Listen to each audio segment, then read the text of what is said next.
Hello, this is Dave Hurwitz, Executive Editor at ClassicsToday.com, here to talk to you about Demented Bach transcriptions. This is the first in a series which I believe will encompass several parts because there's no shortage of demented Bach transcriptions. Now, in general, as you know, Bach is great as a source of transcription. Bach transcribed himself. Take, for example, the famous harpsichord concerto in D minor, the harpsichord concerto number 1. We know that was originally a violin concerto, and the harpsichord version is a transcription. But not only that, he used the first movement as the Sinfonia for Cantata 146, Wir müssen durch Trübsal, which means we must pass through tribulation. And the second movement is the first chorus of the cantata. He actually took the slow movement, stuck a chorus on top of it, and kept the whole thing intact. It's really a remarkable feat. And throughout history, the Romantic era, Bach transcriptions were legion. There were transcriptions of organ music for piano. There was the famous chaconne from the violin partita in D minor, the one that everybody loves, that became a version for piano left hand and piano two hands and God knows what else.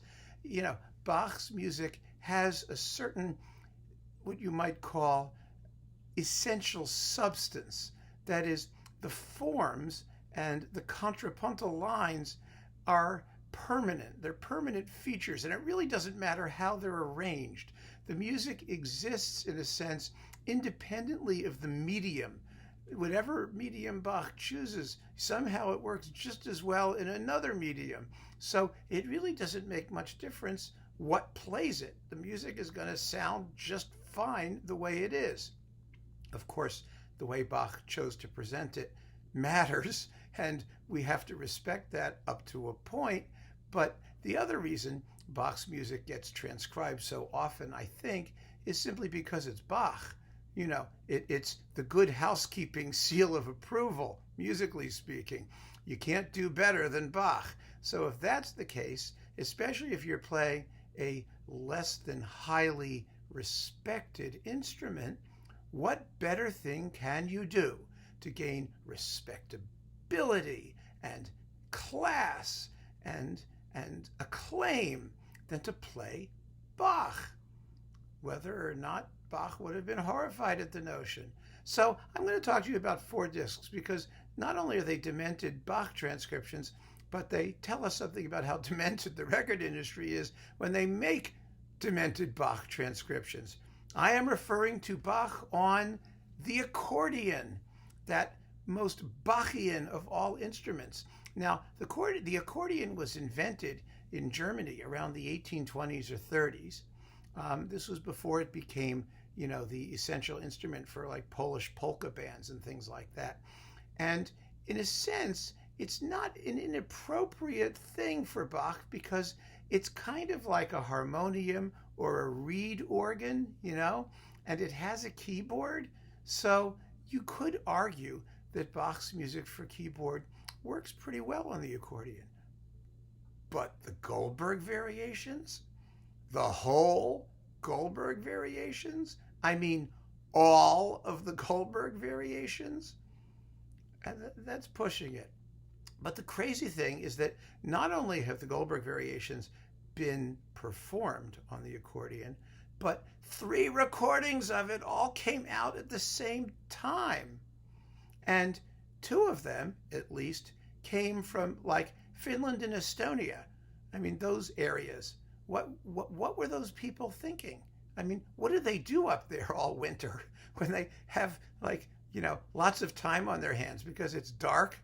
Actually, it may be that it's appropriate to do the Goldberg Variations in the winter in the north when it's dark on an accordion because, as we know, Bach allegedly wrote them for Count Kaiserling, the insomniac nobleman who needed something incredibly long in order to, pass the night.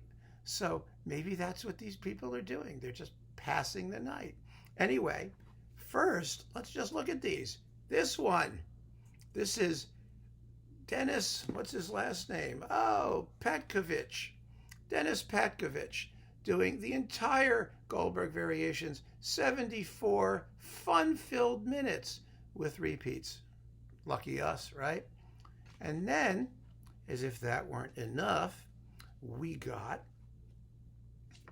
this one on Alba, featuring, now this is 75 minutes and 37 seconds. I mean, that's a project if you're an accordion player, isn't it? It's an even bigger project to listen to if you're an accordion listener. This is Mika Väyrynen.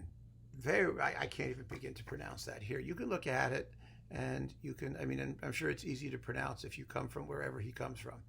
But I don't. I'm a provincial American and I proudly cannot say that. So I'm not even going to try.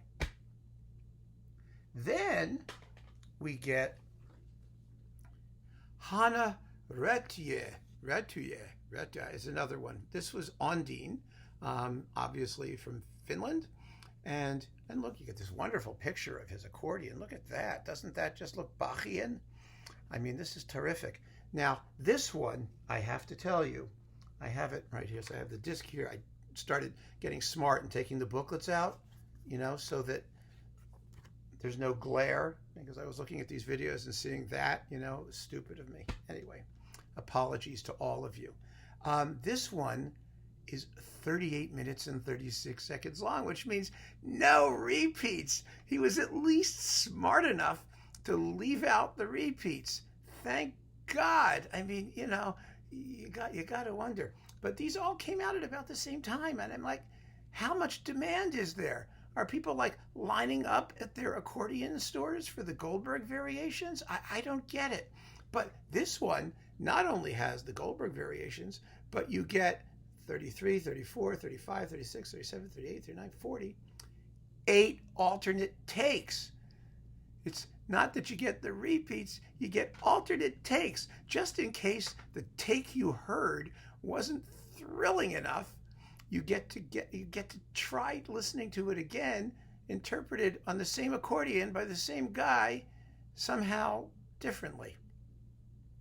I'm aghast at this stuff. I mean, it just amazes me that these things exist. I'm not saying that the accordion does not deserve its Bach. Possibly it does. It may not change our view of the accordion, but it may help accordionists find more respectable work than hanging out in saloons and playing polkas. I happen to think hanging out in saloons and playing polkas is a perfectly respectable line of work, and it's a heck of a lot more fun than listening to the Goldberg Variations and some performances that I've heard recently. But, you know, that's me. My favorite Bach on the accordion disc, though, actually isn't on the accordion. It's on the bandoneon, you know, and it's this album on C-Max. Virgin and Whore. Now, doesn't that sound like a Bach album you'd want to hear? I mean, as we know, Bach was the Virgin, which I think is extremely ironic given the fact that he had like 20 some odd children. Some virgin, right? But this is an alternation of Bach and Piazzolla in alternating tracks. And of course, the whore, that must be the whore with the bandoneon there, is Piazzolla, because his music is supposed to be sultry and smarmy and sultry and sleazy and sexual, whereas Bach is many things, but sexual is not usually one of them. However, it goes very well with apparently sleazy bandoneon music as played on the bandoneon. So those are just 4 of what I assume will be a flood tide of Bach being played by enterprising accordionists throughout the universe. And if you want to hear it that way, well, there's no shortage of material available for you. As I said, this is going to be the first in a multi-part series because there seems to be no shortage of unusual instruments looking for respectability, and the first place they look is Bach. So keep on listening, folks. Thank you.